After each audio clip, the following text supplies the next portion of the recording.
அதற்கு கடைசியாக ஒரு 2 சிட்டிகை மஞ்சள் போடுறோம்.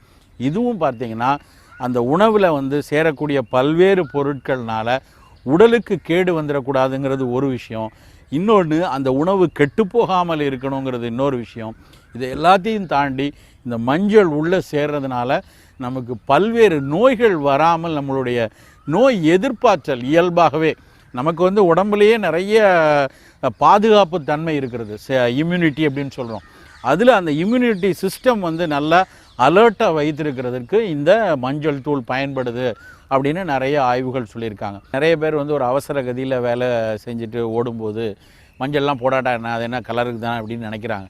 அப்படி இல்லை. நம்ம எந்த காய்கறி சமைச்சு இறக்கின உடனே நிறைய அது மஞ்சளை போட்டு ரொம்ப நேரம் கொதிக்க விட்டிங்கன்னா அதனுடைய பயன் பிரயோஜனம் கிடையாது. இறக்குற தருவாயில் ஒரு 2-3 நிமிஷம் ஹீட் பண்ணால் போதும். எல்லாம் சமைச்சு முடித்து இறக்குற தருவாயில் ஒரு 2 பிஞ்ச் அல்லது 3 பிஞ்ச் மஞ்சள் வந்து கண்டிப்பாக